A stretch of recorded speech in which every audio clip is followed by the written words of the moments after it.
Existem lugares que podem influenciar toda a obra de alguns autores.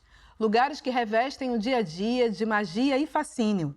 Pode ser a Paris da virada do século XIX, a Londres dos romances policiais, pode ser a Bahia de Jorge Amado ou Madureira de Marcelo Moutinho, nosso convidado de hoje no Trilha de Letras. Seja muito bem-vindo, Marcelo. Muito obrigado, Eliana. Muito bom te ter aqui com uma biografia que é a Estrela de Madureira. E eu já vou te perguntar uma coisa que é uma curiosidade, né? Você é um autor que passeia por muitos gêneros.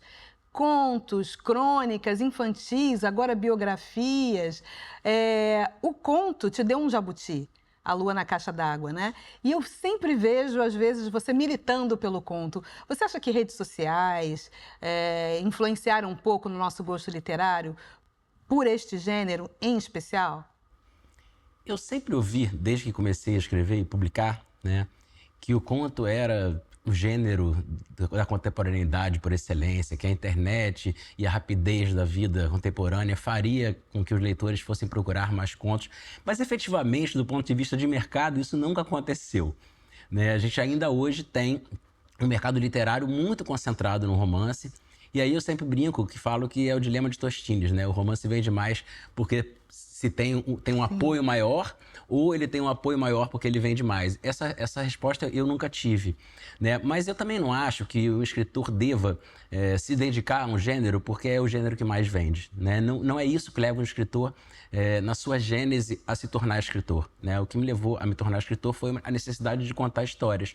E essas histórias sempre surgiram para mim no campo ficcional, né, como histórias curtas, histórias de fôlego mais curtos, mais concentradas, né? Como dizia o Cortázar, numa metáfora muito feliz, né? Que ele fala que o conto tem alguma coisa que se move dentro de um cristal.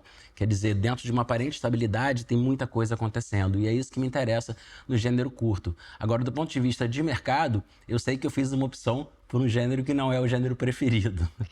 Mas são histórias adoráveis, premiadas, e eu vejo que suas histórias elas estão localizadas numa geografia, que é o subúrbio do Rio de Janeiro, especificamente Madureira, aquela região ali.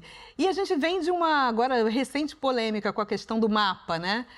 E alguns autores já falaram sobre isso aqui. O que é o centro, o que é periferia, o que não é. O que é Madureira para você? O que representa? Ela é o seu centro?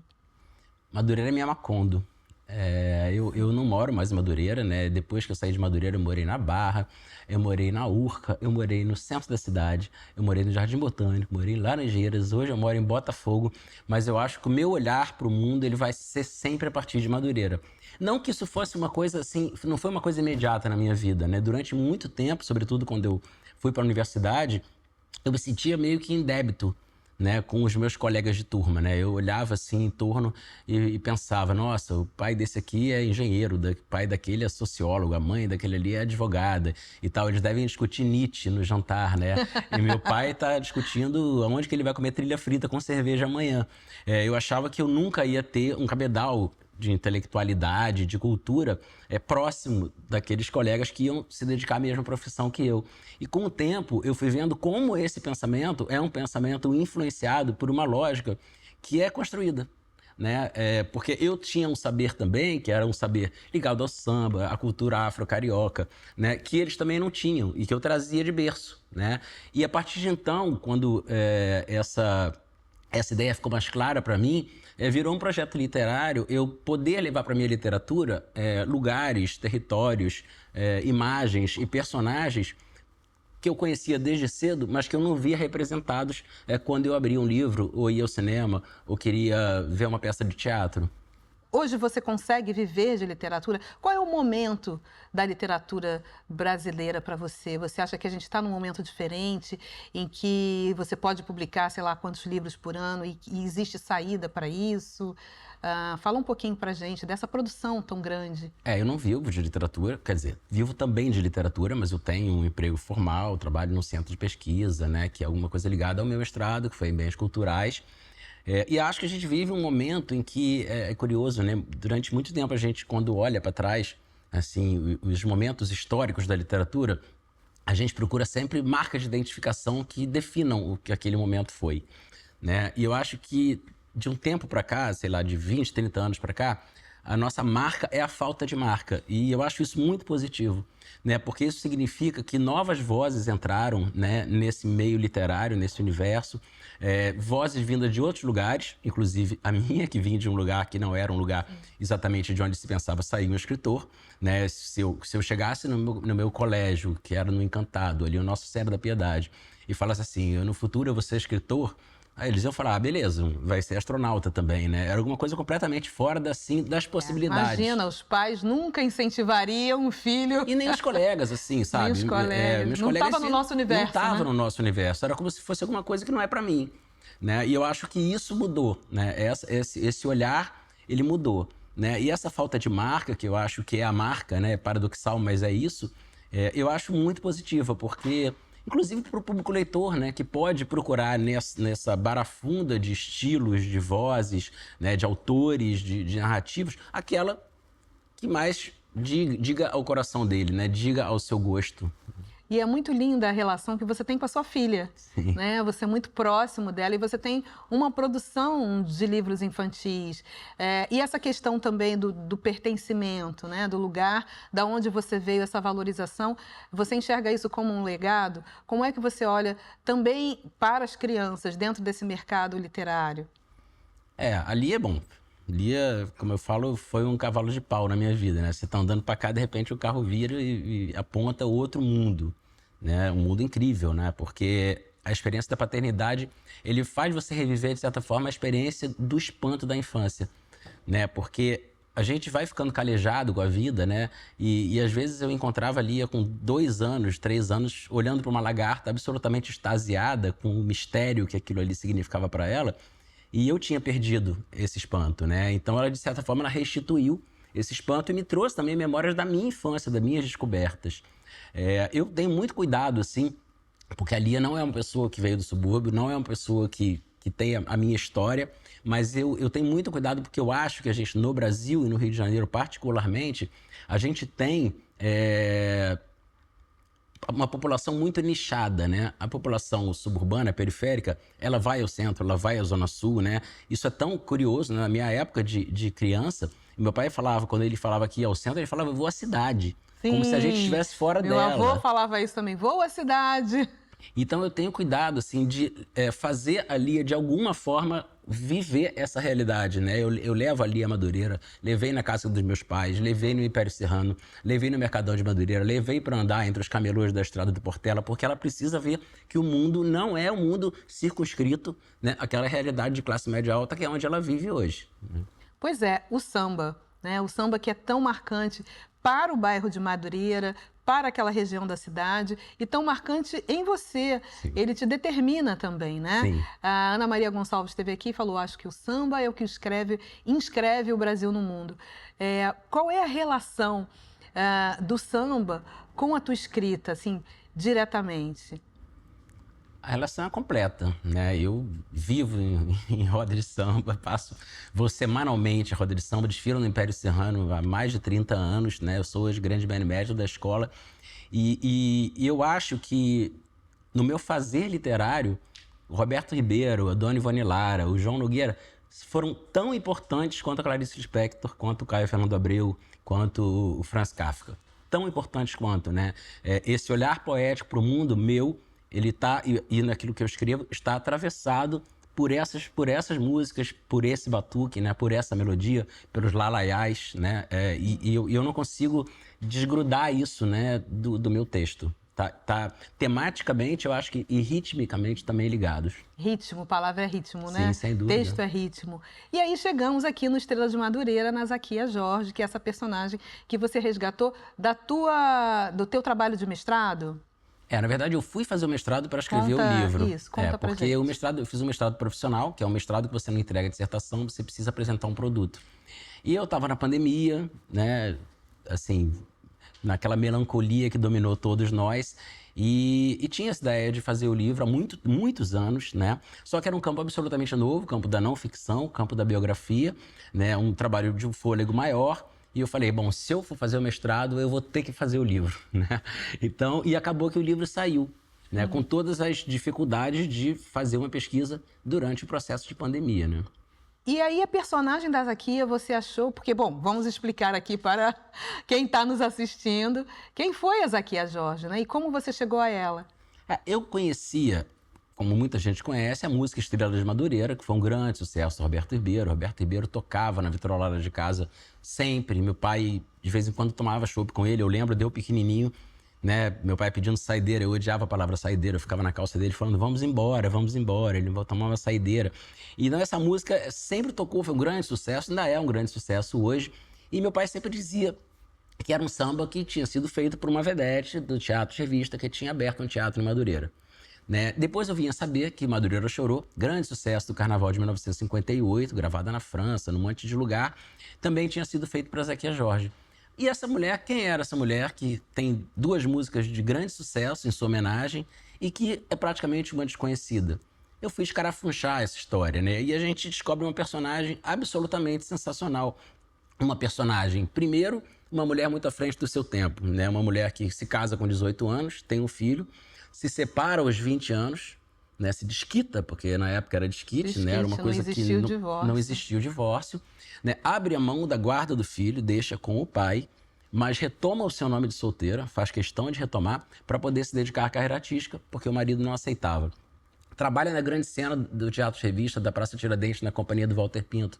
Trabalha com a Dercy Gonçalves, na companhia dela. Trabalha depois com alguns dos grandes diretores da chanchada. Trabalha nos chamados teatros de bolso da Zona Sul, né, que é para onde migra a cidade, a cena cultural da cidade, quando vai do centro para a Zona Sul. Ela acompanha esse processo e, com 20 e poucos anos, resolve virar uma empresária, uma mulher empresária nos anos 50 e abrir um teatro numa zona periférica da cidade. O Teatro Madureira foi o primeiro teatro do Brasil numa área periférica suburbana. Né? E ela foi desacreditada por todo mundo, todo o meio artístico, né? E sofreu todas as consequências de você ir para um lugar que era muito conservador, né? Você imagina, chegando um monte de vedete, maquiada, né? O Mário Bastos, que é um figurinista que era do Teatro Madureira, diz que a Zakia Jorge foi a primeira mulher a usar calça comprida em Madureira. Uau, né? Então, imagina o choque dessa chegada ali. É uma revolução comportamental que ela promove no bairro, no começo, sob o efeito de muita reação, uma reação que aos poucos, né, ela comeu pelas beiradas. Ela foi muito política, começou a frequentar o bairro, almoçava nas pensões, frequentava a quadra da Portela, antiga Portelinha, fez convênio com o comércio local, um comércio muito forte já então, que distribuindo flyers que davam desconto nas peças, ou seja, ela foi de uma inteligência política e de marketing mesmo e transformou aquele teatro num extremo sucesso. Olha, a gente vai voltar já já, aqui emendando com essa ousadia da Zakia, mas antes a gente vai para o Dando a Letra e a dica de literatura semanal. Com uma escrita potente e uma história sensível sobre luto, família, amizades e recomeços, a francesa Valérie Perrin me conquistou ao narrar a história de Violet, uma mulher de meia idade, com um passado extremamente triste e que trabalha como zeladora em um cemitério. Mas quando um homem misterioso bate à sua porta, ela percebe que não terá como fugir de seu passado e agora ela precisa encarar os seus fantasmas mais terríveis. Água Fresca para as Flores é a minha recomendação de leitura da semana e eu espero que você se apaixone pela escrita da Valérie Perrin e se encante com a história da Violet, que é uma das personagens que eu mais amei conhecer na literatura.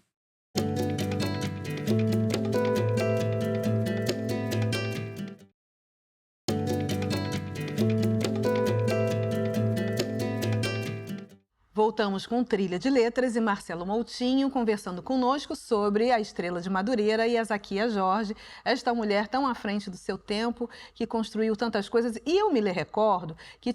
Me recordo, não é da minha época, Marcelo Moutinho. Mas eu me recordo que meus avós falavam que... E tinha uma coisa ali de uma coisa menor, né? O teatro de revista era alguma coisa que não era nobre. Só que o centro cultural não estava no subúrbio. Então, essa ousadia dela criar, voltamos à história do território, né? Essa ousadia dela criar um teatro num lugar de pessoas menos privilegiadas economicamente e que consumiam aquele teatro, né? Uma certa visão. Você faz algum paralelo com os dias de hoje? Porque se a gente olha o mapa cultural da cidade, do Rio de Janeiro e de outras capitais também, o centro cultural, a vida cultural da cidade, às vezes não está localizada nas periferias e nos subúrbios, né? Sim.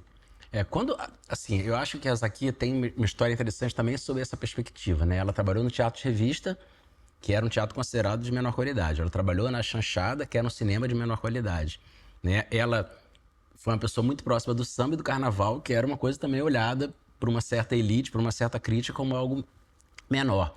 E quando ela vai abrir um teatro, ela vai para um lugar também fora das áreas nobres da cidade. Então tem uma certa coerência. Considerado nessa vida. Menor, né? Considerado menor, claro. Eu acho que assim, isso não mudou. Esse cenário não mudou tanto, né? Aquilo que é popular muitas vezes é visto como menor. E eu tenho muito cuidado sempre em falar assim, não tem cultura. Claro, a periferia, o subúrbio tem muita cultura. Na verdade, a cultura do Rio de Janeiro, ela é majoritariamente vinda desses lugares, né? O Rio de Janeiro ele é conhecido, se a gente tirar o cartão postal e a Bossa Nova e tal, como o lugar do samba, o lugar do carnaval, que está entranhado no centro e nessas pequenas Áfricas, né, que se espalham pela cidade. O que acontece é que quando a gente fala em equipamento cultural, aí realmente, o equipamento cultural é o quê? É a sala de teatro, biblioteca, né? A biblioteca. Cinema. E aí, esses lugares continuam sendo absolutamente carentes, né, desse tipo de estrutura, né? Então, acho que tem uma coisa uma diferença muito grande. Uma coisa é a cultura, outra coisa é equipamento cultural. E isso foi a coisa que, de uma forma muito ousada, ela fez na época. Mas é muito revelador que a gente hoje vá à Madureira e pense assim, aonde funcionou o grande teatro da Zakia Jorge? É uma loja de brinquedos hoje, não há nenhuma placa identificando. Essa memória foi absolutamente apagada, né, como boa parte das memórias nesse país, infelizmente. Pois então, memórias apagadas. Nasce aí um projeto literário de falar de memórias apagadas, de pessoas, né, que foram pegadas, que foram apagadas pelo tempo? Nasce. Eu me apaixonei por essa pesquisa de biografia. Eu pretendo fazer outros livros nesse sentido, em paralelo à minha carreira como ficcionista. Eu não vou deixar de ser ficcionista. Você identifica personagens, já mapeou esses personagens Já, todos? eu tenho uma personagem que eu estou começando a pesquisar, posso falar quem é Aracy de Almeida.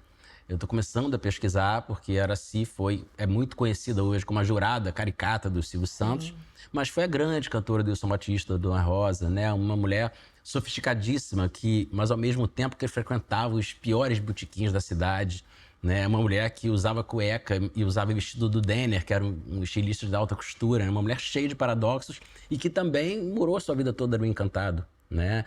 Morava no Encantado e tinha 2 de Cavalcante na parede, né? Então, essa complexidade da personagem também me interessa muito. Fora a questão de tirar ela desse lugar da caricatura no qual ela foi colocada com o passar do tempo. E veja que não faz nem tanto, na linha histórica, né? Não faz nem tanto tempo assim. Ou seja, como as pessoas somem e são desaparecidas, né? Elas são desaparecidas. A Zakia Jorge, se a gente for pensar, ela morre em 1957, ela morre afogada, uma morte muito trágica. No auge, o teatro era um grande sucesso. A morte dela foi manchete de todos os jornais do país, né? Eu reproduzo no livro, o livro tem um encarte com várias imagens do teatro dela, ela com a Dercy, e essas capas de jornal estão reproduzidas. O Juscelino Kubitschek, que era o presidente na época, mandou representante para o funeral, e a gente, 20, 30 anos depois, ninguém sabia quem foi essa mulher. Isso é muito impressionante, né? Você acha que a literatura tem um pouco isso, né, do testemunho da história? Tem, eu acho que a literatura, seja de ficção ou de não ficção, eu acho que o grande condão, assim, da literatura, eu acho que é conceder a imortalidade àquilo que é mortal, né? O Baudelaire dizia que um coração mortal, a cidade envelhece mais rápido que um coração mortal. Então, nossos lugares de pertencimento, nossos lugares afetivos, né, eles vão sendo soterrados pelo chamado progresso, né? E a gente vai perdendo essas referências.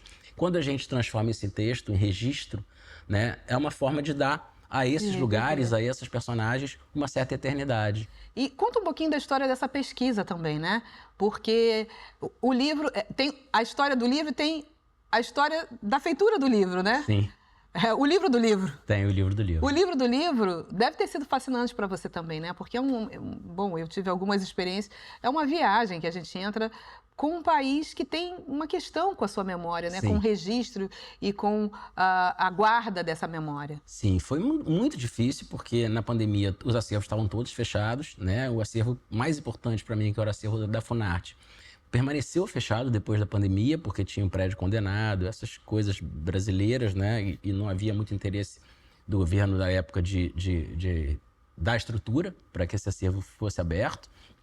Havia a dificuldade do fato da Zakia ter morrido com 33 anos, em 1957. Então, de não haver mais pessoas vivas que conheceram, que pudessem dar testemunhos sobre ela, né? Então, eu brinco que assim, eu fui me meter a fazer biografia com uma personagem que eu tive que juntar, assim, escavar num deserto, num grande deserto. E por isso também eu acho que o livro tem o cuidado de contar o que era a então capital federal, Rio de Janeiro, né?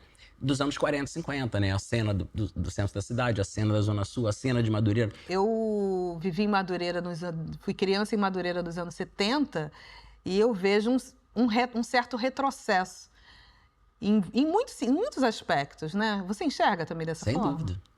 Eu venho de uma família católica, né? Muito católica, mas assim, a minha mãe frequentava um salão em Madureira, onde ela fazia as unhas, né? Pintava o cabelo.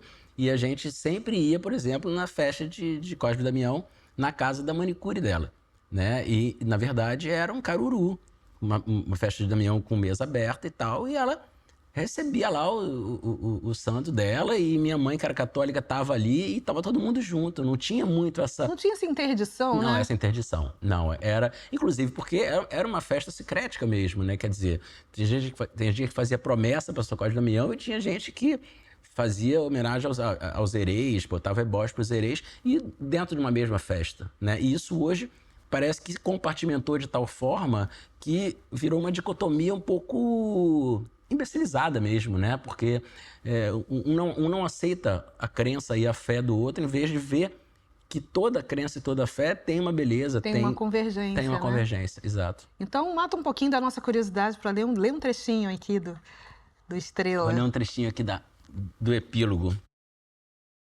Ao longo dos breves 33 anos de existência, Zakia trabalhou no centro, em Copacabana, Ipanema e Madureira, onde encontrou a si mesma.